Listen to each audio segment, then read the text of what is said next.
శ్రీమాత్రే నమః.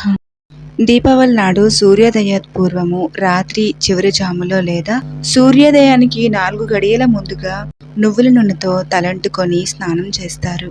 దీపావళి నాడు ఈ సమయములో ఎక్కడెక్కడున్న నువ్వుల నూనెలోనూ లక్ష్మీదేవి, ఆ విధంగానే అన్ని నీటి స్థానాలలోనూ గంగాదేవి నివసించి ఉంటారట.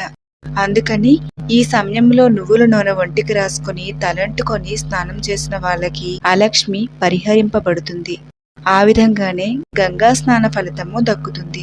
స్నానం చేసేటప్పుడు తైలే లక్ష్మీర్జలే గంగా దీపావళి తిథౌ వసేతు అలక్ష్మీ పరిహారార్థం తైలేభ్యంగో విధీయతే.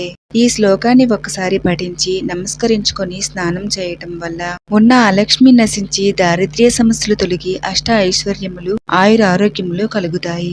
సూర్యోదయానికి పూర్వము అరుణోదయ సమయంలో ఈ విధంగా స్నానం చేసే వాళ్ళకి యమలోకము కనబడదట.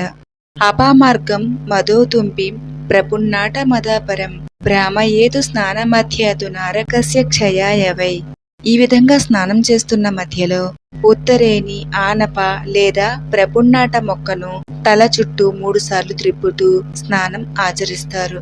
ఆ విధంగా చేసినట్లయితే నరక ప్రాప్తి ఉండదు, అకాల మృత్యువు రాదు అని శాస్త్రము, పెద్దల వాక్కు.